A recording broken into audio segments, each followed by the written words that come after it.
Tapi sobat era sekalian, kalau ditanyakan kepada saya, ya bukan karena saya tidak suka Prabowo. Menurut saya, ya politik Indonesia sudah harus ada regenerasi.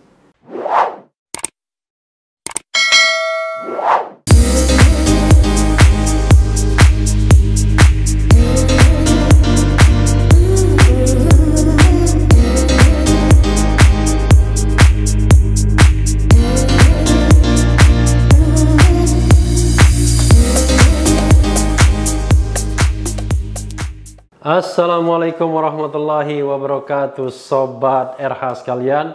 Jumpa lagi kita di channel yang keren ini, Keren Cadas. Kali ini kita masih mengubar soal Prabowo.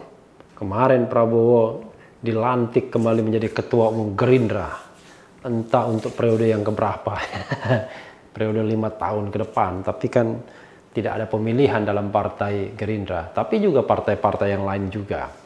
Nah, ini terkait dengan pencalonan Prabowo sebagai calon presiden 2024. Luar biasa ya, tidak kapok-kapok ya, sampai kemudian didapat. Kalau mengejar cita-cita bagus juga, tapi ini kan bukan mengejar cita-cita, ini mengejar jabatan.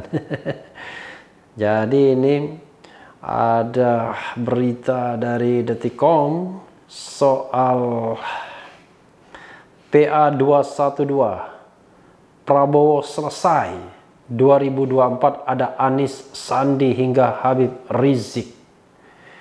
Luar biasa ya. Jakarta, Partai Gerindra meminta Prabowo Subianto untuk kembali mencalonkan diri pada Pilpres 2024. Bagi persaudaraan alumni PA212 yang pernah mendukung Prabowo, Ketum Gerindra itu sudah selesai dan berharap ada calon lain yang lebih muda. Bagi kami PS, ya, PS itu Prabowo Subianto, bukan PlayStation atau Plaza Senayan, bukan ya. Sudah selesai, masih banyak kader muda yang layak pimpin negeri ini ke depan. 2024 saatnya yang muda yang berkarya. Kata Ketua Umum PA212 Selamat Ma'arif kepada wartawan Minggu 9/8/2020 ya. Yang muda yang berkarya, bukan yang muda yang bercinta. Itu ada filmnya dulu ya, long time ago. Selamat mengatakan banyak kader Gerindra yang lebih muda untuk memimpin Indonesia, serta dari partai lain atau dari kalangan profesional. Banyak juga kader muda Gerindra yang berpotensi pimpin negeri. Dari partai lain dan profesional juga banyak yang layak pimpin negeri, kata dia. Wah, ini pengulangan dari pernyataannya, quotationnya. Selamat mengatakan banyak tokoh muda yang berpotensi untuk dicalonkan pada 2024 nanti. Seperti Sandiaga Uno, Anies Baswedan hingga Habib Rizik Syihab. Diulangi lagi, banyak tokoh muda, ada SSU. Wah, SSU itu Sandiaga Salahuddin Uno ya, bukan special unit gitu ya. Wagub DKI Ariza Patria, Gubernur DKI Anies Baswedan, GIM itu maksudnya GIM ya, tapi GIM point ya. UAS ya, Ustaz Abdul Somad ya, bukan ujian akhir semester ya. HRS Habib Rizik Syihab dan lain-lain, ungkap Selamat. Kemarin juga PA212 sudah berkeberatan juga, kita pernah membahasnya ya, agar Prabowo nggak nyalon lagi. Sebelumnya Partai Gerindra meminta langsung kepada Ketua Umumnya Prabowo Subianto untuk maju sebagai calon presiden capres pada Pilpres 2024. Ini kayak Bung Karno saja ya, bedanya Bung Karno presiden seumur hidup ya, ini capres. Capres seumur hidup. Permintaan itu diungkapkan langsung dalam Kongres Luar Biasa KLB di Hambalang, Bogor, Jawa Barat. Sekjen Partai Gerindra Ahmad Muzani mengatakan, ini sekjennya juga nggak pernah berganti juga sepertinya sejak Gerindra berdiri ya. Prabowo belum memutuskan apakah akan maju sebagai calon presiden di Pilpres 2024 atau tidak. Ya kalau sudah memutuskan kebangetan, ini baru subuh ya, masih lama isanya. Jadi setelah subuh kan zuhur, asar, maghrib, baru isya ya. Ini masih subuh sudah mau menyatakan bersedia mencalonkan diri. Bagaimana ya?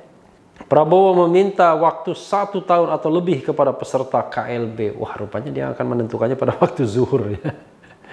Jadi kalau 1 tahun ya anggap saja 5 tahun itu 5 sholat waktu ya. 5 waktu sholat. Jadi tahun pertama itu subuh, tahun kedua itu zuhur, tahun ketiga itu asar, tahun keempat maghrib, tahun kelima itu isya ya. Jadi dia ingin pada saat zuhur itu sudah menyatakan bersedia atau tidak menjadi calon presiden. Cepat sekali ya.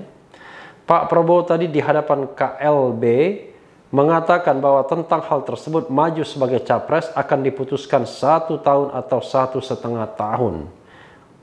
Ujar Muzani seusai KLB Gerindra di Hambalang, Bogor, Jawa Barat, Sabtu 8 Agustus.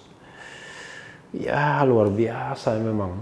Pertama kalau kita bicara tentang hak konstitusional ya tentu hak konstitusional warga negara untuk bisa mencalonkan diri sebagai presiden dan atau wakil presiden. Dan syarat menjadi calon presiden itu pertama adalah warga negara Indonesia dan tidak pernah menjadi warga negara asing karena kehendaknya sendiri. Masuk Prabowo tentunya kan, tidak mungkin tidak masuk. Yang kedua, tidak pernah melakukan pengkhianatan terhadap negara. Ya, Prabowo dianggap masuk juga pastinya karena sudah pernah menjadi calon wakil presiden dan calon presiden. Dan ketiga, mampu secara jasmani dan rohani untuk menjadi presiden dan atau wakil presiden. Nah, persyaratannya begitu saja. Tentu banyak orang Indonesia yang memenuhi persyaratan tersebut ya. Persoalannya adalah menjadi capres itu ya sangat oligarkis. Bahkan cukup dengan kedipan ketua umum partai politik saja merupakan sign apakah seseorang akan menjadi calon presiden atau tidak. Dalam hal ini Prabowo Subianto masih menunjukkan keinginan yang meluap-luap dan luar biasa untuk menjadi calon presiden di 2024. Jangan-jangan Mbak Mega atau Bu Mega juga nanti, Megawati Soekarno Putri, tergoda juga ya. Dilihatnya Prabowo mau maju, wah bisa head to head begini ya. Rupanya head to headnya antara dua senior ya, senior politician, Bu Mega dengan Prabowo. Jangan-jangan begitu, kita bicara Anies Baswedan, Sandiaga Uno, tiba-tiba konstelasi politiknya balik. Iya, sama seperti misalnya wakil presiden kemarin, pasangan presiden atau calon presiden Jokowi. Banyak sekali orang yang menginginkan menjadi wakil presiden. Ada join Jokowi Imin, ada Sejoli waktu itu ya, setuju, sepakat Jokowi Jimli, ada juga ya. Kemudian macam-macam ya. Jadi semua mengincar jabatan wakil presiden Jokowi karena pertama slotting untuk calon presiden tidak mungkin ada lagi. Yang kedua, peluang menang terbesar adalah menjadi wakil presidennya Jokowi karena pasangan Jokowi dan siapapun wakil presidennya diperkirakan akan menang. Jadi semuanya berebut untuk menjadi wakil presiden Jokowi. Jadi termasuk juga Profesor Mahfud MD yang sudah siap-siap dengan baju putihnya untuk deklarasi ya. Tapi ternyata yang dideklarasikan orang lain pada saat-saat terakhir. Ada konstelasi politik yang akseleratif ya. Ya sederhana saja pada waktu itu. Tentu ada beberapa petinggi partai yang tidak begitu nyaman kalau wakil presidennya Mahfud MD. Karena akan seperti memelihara anak macan mungkin ya. 2024 Mahfud MD akan menjadi calon potensial presiden kalau dia menjabat wakil presiden sekarang. Nah sekarang namanya nggak disebut-sebut, tidak dalam konstelasi sebagai calon presiden 2024. Masih kalah dengan nama-nama yang beredar termasuk Prabowo sendiri, kemudian Anies Baswedan, Ganjar Pranowo, Sandiaga Uno, Ridwan Kamil, dan nama-nama lain yang tidak terlalu reguler munculnya. Tapi 5 nama ini selalu muncul dalam diskursus calon-calon presiden 2024. Jadi sah-sah saja kalau Prabowo mau mencalonkan lagi, terlebih memang saingannya tidak lagi bisa mencalonkan. Karena dalam 2 edisi perhelatan Pilpres dia kalah dengan Presiden Jokowi. Nah, Jokowi tidak bisa lagi nyalon 2024. Mungkin itulah godaannya. Jadi godaan ini luar biasa terhadap kekuasaan. Tapi sobat era sekalian, kalau ditanyakan kepada saya, ya bukan karena saya tidak suka Prabowo. Menurut saya, ya politik Indonesia sudah harus ada regenerasi. Ya, pertama, lagi-lagi saya mengimbau ya, hilangkan presidensial threshold. Itu yang paling pasti. Ya. Presidensial threshold 20% itu adalah awal malapetaka bagi demokrasi Indonesia. Sekali lagi, awal malapetaka bagi demokrasi Indonesia. Perlu dicatat itu. Karena presidensial threshold itu menyebabkan hal-hal yang negatif di negeri ini. Satu, kita terbelah jadi cebong dan kampret. Yang kedua, partai politik hanya menjadi sewa perahu, ya, perahu yang mau disewakan, istilahnya candidacy buying. Kemudian juga alat untuk menumbangkan saingan-saingan politik di tahap awal, memastikan seseorang bisa menang atau bisa kalah karena head to head jauh lebih mudah untuk mempengaruhi everything, apapun. Karena itu harusnya kita punya komitmen yang besar untuk menghilangkan lebih dulu presidensial threshold. Apalagi presidensial threshold ini adalah sesuatu yang kalau dihilangkan tidak akan bertentangan dengan konstitusi. Karena dalam perspektif putusan MK itu ya terserah DPR. Mau ada presidensial threshold silakan, mau tidak ada juga silahkan. Walaupun saya mengatakan adanya presidensial threshold kalau kita kaji dengan kacamata yang sangat jernih, lurus, bening, maka sesungguhnya kita bisa mengatakan itu bertentangan dengan konstitusi. Karena jelas-jelas konstitusi mengatakan calon presiden itu diusung atau diusulkan oleh partai politik atau gabungan partai politik peserta pemilihan umum. Jadi seharusnya constitutional standingnya adalah as long as partai itu menjadi partai peserta pemilu, maka dia punya hak untuk mengajukan pasangan calon presiden dan wakil presiden. Nah, ini perdebatan yang tidak pernah selesai. Kalau tidak berhasil dihilangkan di DPR, komponen society termasuk saya akan maju lagi ke Mahkamah Konstitusi untuk menghilangkannya. Masalahnya adalah kenapa tidak bosan mengatakan ini? Karena ini adalah soal yang memang belum diselesaikan. Padahal ini adalah sumber malapetaka bagi demokrasi Indonesia menurut saya. Itu satu. Yang kedua, kenapa tidak partai-partai itu kemudian memberikan kesempatan pada generasi muda? Kenapa harus mencari orang-orang yang sudah terlalu banyak ikut dalam kontestasi pilpres? Awalnya mungkin punya niat luhur ya, punya keinginan luhur. Tapi lama-lama kan orang akan melihat, wah ini kok berambisi sekali. Tidak pernah di tempat lain rasanya sampai 4 kali. Kita tahu kalau kita hitung, Prabowo sudah 4 kali ingin maju sebagai calon presiden. Mulai dari tahun 1999 dengan ikut konvensi partai Golkar dan gagal.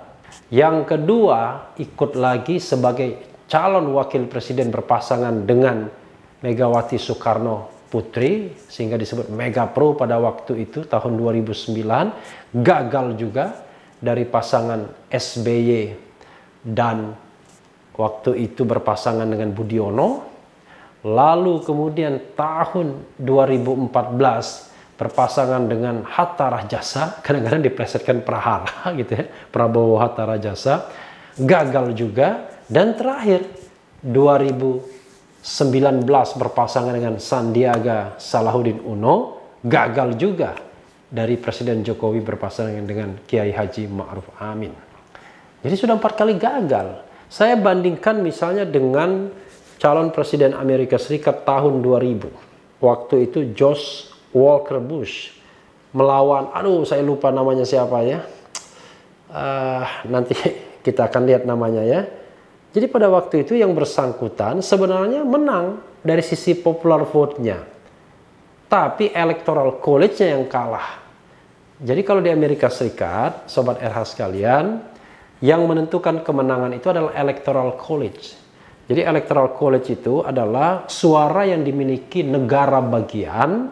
Semakin besar negara bagian, maka semakin besar electoral college-nya. Nah, popular vote itulah yang kemudian dikonversi menjadi electoral college. Maka negara bagian besar dia akan menyumbang electoral college yang besar pula. Jadi seperti negara bagian California itu termasuk besar electoral college. Nanti kita cek ya, ada catatannya di sini berapa electoral college negara bagian California misalnya. Jadi sesungguhnya dia menang. Tetapi pada perhelatan 4 tahun kemudian, tahun 2004, yang bersangkutan tidak lagi nyalon. Kenapa? Karena memang seolah-olah ada etika, kalau sudah gagal dalam pemilihan presiden dan atau wakil presiden, maka kemudian ya memberikan kesempatan kepada yang lain. Dan memang konvensi untuk mencari calon presiden dan calon wakil presiden di Amerika Serikat itu terbuka. Sesungguhnya calon presiden yang terbuka. Calon wakil presiden biasanya setelah calon presidennya ditentukan, barulah kemudian dia memiliki preferensi untuk memilih calon wakil presidennya. Hillary Clinton dalam pemilihan presiden Amerika Serikat, kalau tidak salah 2016 ya, cepat sekali ya. Karena 2020 ini akan pemilihan presiden Amerika Serikat lagi, itu sesungguhnya menang dari sisi popular vote, tapi kalah dari sisi electoral college. Nah, bayangkan kalau di Indonesia yang begini ini pasti nyalon lagi, bayangkan ya, penasaran. Kita tidak tahu apakah kemudian Hillary Clinton akan ikut nyalon lagi, ataukah dia sudah cukup tahu diri. Karena jangan lupa, Hillary Clinton itu sudah 2 kali mencoba untuk menjadi calon presiden. Pertama kalah dengan Barack Obama ketika melakukan konvensi partai. Dan yang kedua, dia bisa mengalahkan pesaing dari Partai Demokrat untuk menantang Donald Trump. Sebenarnya bukan menantang, karena kekuasaan Barack Obama sudah berakhir dengan 2 periode tersebut, maka kemudian semuanya adalah penantang-penantang yang baru. Jadi calon-calon yang baru, baik dari Partai Republik yang akhirnya memunculkan Donald Trump, dan kemudian Partai Demokrat yang memunculkan Hillary Clinton. Hillary menang dari sisi popular vote, artinya voters, pemilih Amerika Serikat lebih banyak memilih Hillary Clinton ketimbang memilih Donald Trump. Tetapi secara electoral college Donald Trump yang unggul. Nah, kita lihat ya. Tapi mudah-mudahan mereka juga bisa menjaga tradisi itu secara baik. Jadi mereka memunculkan generasi muda, dan memang stok pemimpinnya banyak walaupun partainya cuma 2 ya. Sebenarnya tidak 2 partainya. Partainya banyak, tapi 2 itu adalah 2 dominant parties. Jadi 2 partai yang dominan. Partai-partai lain tidak dilarang untuk mencalonkan presiden, bahkan calon presiden independen pun boleh. Beda sama kita. Partainya banyak tapi slotting untuk menjadi presiden cuma 2 saja. Jadi ironinya adalah kita partainya banyak tapi slottingnya cuma 2. Di Amerika Serikat partainya 2 yang dominan, partai lain itu partai kecil-kecil saja dan lokal kadang-kadang. Tapi slotting untuk menjadi calon presiden dan wakil presiden itu boleh banyak. Kenapa? Karena di luar itu partai-partai kecil, lalu kemudian independen boleh nyalon, walaupun mereka kemudian tidak menonjol. Jadi mereka hanya muncul di surat suara di beberapa negara bagian. Karena negara bagian itu independen cara menyelenggarakan pemilihan. Jadi menurut cara mereka masing-masing. Ada yang masih menggunakan manual voting, ada yang menggunakan electronic voting, ya. Jadi terserah, karena mereka adalah negara bagian yang independen. Jadi tidak ada keseragaman dalam soal pemilihan, kecuali jadwalnya tentu seragam.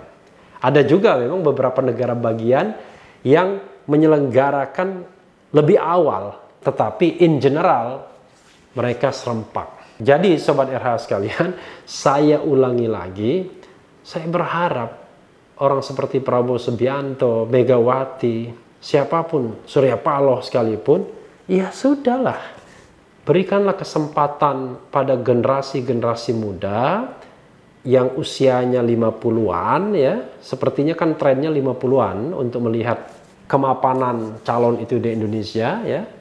SBY pertama kali rasanya 50-an juga, kemudian Presiden Jokowi juga 50-an, sehingga mereka itu dari awal sudah ancang-ancang. Dan harusnya dengan presidensial threshold hilang, orang tidak malu-malu lagi mendeklarkan mau jadi presiden. Anies Baswedan misalnya yang tidak punya partai politik kan. Sekarang kalau ditanya mau jadi capres pasti bilang ya nantilah. Kadang-kadang menggunakan metafora soal sholat ya.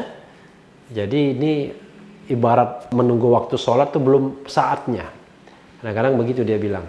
Tapi bayangkan nggak Prabowo pasangan lagi dengan Sandiaga Uno dari satu partai lagi. Rasanya kan nggak mungkin. Atau mungkin saja kita nggak tahu. Padahal Sandiaga sekarang sedang try and error. Tanpa jabatan publik keliling kemana-mana. Rajin sekali dia kemudian berkegiatan zooming, ya, webinar dan lain sebagainya. Dan menjangkau sebanyak mungkin orang. Termasuk juga kemudian menjadi relawan COVID-19 ini. Lalu kemudian Ganjar Pranowo, walaupun kalau ditanya, wah nggak mikir, ya kan, nggak mau jawab ketika di interview di channel RH ini ya, nanti akan kita lihat lagi. Juga mengatakan nggak mau jawab soal presiden, tapi sebenarnya apa yang dilakukan juga ya dalam rangka racing itu, ya. Melakukan tindakan-tindakan yang sebenarnya dari sisi komunikasi publiknya sebenarnya mengarah pada bagaimana meningkatkan daya tawar. Ridwan Kamil juga sama, ya, melakukan hal-hal seperti itu. Jadi kalau kita lihat racing presiden yang diisi mereka-mereka yang berusia 50-an saat ini, menarik sesungguhnya. Anies, Sandi, Ganjar, Ridwan Kamil. Kalau ada tokoh perempuannya mungkin Hovifah mungkin ya. Lebih senior Hovifah. Lalu kemudian Habib Rizik juga silahkan saja. Nah, harusnya tokoh-tokoh inilah yang diberikan kesempatan untuk berkompetisi. Jadi jangan tutup yang namanya kontestasi itu. Demokrasi itu harus membuka diri. Tetapi regulasinya ketat. Jangan ada money politik, kandidasi buying. Orang menangnya harus benar-benar jujur dan adil. Anda bisa bayangkan Sobat RH sekalian, bagaimana pemimpin bisa amanah kalau terpilihnya curang. Kalau terpilihnya melalui money politics. Kalau terpilihnya melalui candidacy buying. Nah, inilah sebenarnya keprihatinan saya juga. Di pilkada juga sama. Jadi ketika mau menjadi calon di pilkada, nih pilkada serempak nanti 9 Desember, itu sudah mulai partai-partai politik menjual perahunya. Calon-calon kemudian mencari partai politik untuk membayar 1 miliar, 1,5 miliar, 2 miliar, tergantung. Semakin banyak partai politik itu memiliki kursi di DPRD, maka harga semakin mahal. Karena biasanya dihitung harganya per kursi. Coba bisa bayangkan kalau demokrasi kita seperti ini. Kenapa kita melaksanakan pemilihan presiden langsung, pemilihan kepala daerah langsung? Itu maksudnya agar rakyat bisa memilih orang terbaik di antara kita semuanya. Bukan memilih orang yang mampu bayar atau orang yang disponsori para cukong. Nah, ini yang kemudian saya berharap bahwa munculnya generasi baru. Kalau politik kita tidak tertutup, barangkali nggak apa-apa. Prabowo maju lagi, nanti lawan Anies, lawan Ganjar misalnya, lawan Ridwan Kamil.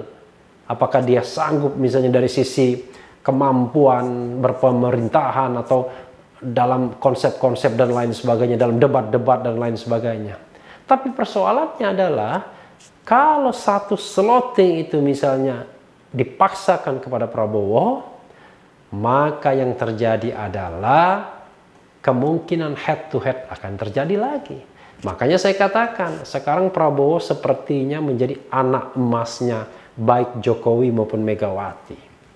Keduanya sepertinya berharap dengan Prabowo. Terbukti mereka berdua hadir ya ketika Prabowo terpilih kembali ya. Itu menunjukkan bahwa hubungan itu sudah sangat baik dan sangat akrab. Jadi tidak ada lawan dan kawan yang abadi dalam politik, yang ada adalah kepentingan. Dan kepentingan Presiden Jokowi adalah dibantu oleh Prabowo, dan sangat mungkin Prabowo juga mengharap endorsement dari Megawati dan Jokowi untuk maju. Megawati apakah kepentingannya apa? Ya mungkin mendorong Puan Maharani sebagai wakilnya Prabowo. Karena nggak mungkin dia mendorong wakilnya Ganjar, karena orang PDIP dan harusnya makomnya di bawah Puan Maharani. Atau mendorong menjadi wakilnya Anies Baswedan, nggak mungkin juga, karena secara ideologi sepertinya tidak akan bisa ketemu. Menjadi wakilnya Sandiaga Uno juga rasanya agak berat juga. Kemarin bertemu Puan Maharani dengan AHY. Tapi menurut saya kalau duanya dipasangkan tidak akan kuat juga. Karena sampai hari ini duanya belum menjadi sosok yang kuat untuk menjadi calon presiden. Ya untuk AHY saya kira masih membutuhkan waktu lah. Kenapa? Kalau seseorang memimpin tidak memiliki pengalaman politik yang cukup, pengalaman politik ya, bukan teori politik, kemudian tidak memiliki wibawa politik yang kuat, maka bisa berbahaya. Kenapa berbahaya? Maka nanti kekuasaannya akan dikelilingi para oligarki kekuasaan. Kenapa? Para oligarki inilah yang kemudian akan menawarkan perlindungan, akan menawarkan penguatan, dukungan, sehingga sang pemimpin akan merasa nyaman dalam kepemimpinannya. Walaupun tidak begitu kuat, tidak punya banyak pengalaman, tidak begitu punya wibawa yang kuat. Kenapa begitu? Karena dia presiden, memiliki hal yang tidak dimiliki orang lain, yaitu kekuasaan, pena, menandatangani sesuatu misalnya. Tapi jangan lupa, karena dinamika politiknya tinggi, para oligarki inilah yang kemudian akan menawarkan bantuan untuk memperkuat. Jadi, kalau pemimpin yang dihasilkan tidak cukup banyak pengalaman politiknya, tidak cukup kuat wibawanya, atau belum cukup kuat wibawanya, belum cukup pengalaman politiknya, maka dikhawatirkan justru tidak terlalu baik bagi republik ini. Jadi yang bagus bagaimana? Yang bagus adalah pengalamannya banyak, wibawanya kuat, tapi usianya jangan ketuaan. Nah itu yang susah ya, karena kita kadang-kadang masih feodal ya. Tapi mudah-mudahan pada 2024 nanti akan muncul pemimpin yang kita harapkan. Akan muncul di antara nama-nama ini menjadi pemimpin yang kuat. Tapi tidak boleh muncul begitu saja dari langit. Saya katakan, dia harus sudah punya pengalaman politik yang kuat, kepemimpinan yang kuat, wibawa yang kuat. Sehingga ketika memimpin, dia siap semuanya dari sisi personal dan dari sisi jaringan, struktur dan lain sebagainya. Dan yang paling penting adalah pemimpin itu harus amanah.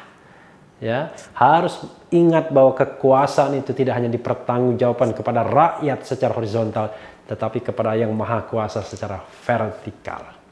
Mudah-mudahan negeri kita akan melahirkan pemimpin-pemimpin yang amanah dan menuju sebuah negeri yang baldatun thayyibatun warabun ghafur suatu saat. Sekarang mungkin belum, tetapi suatu saat mudah-mudahan kita terus melangkah ke sana.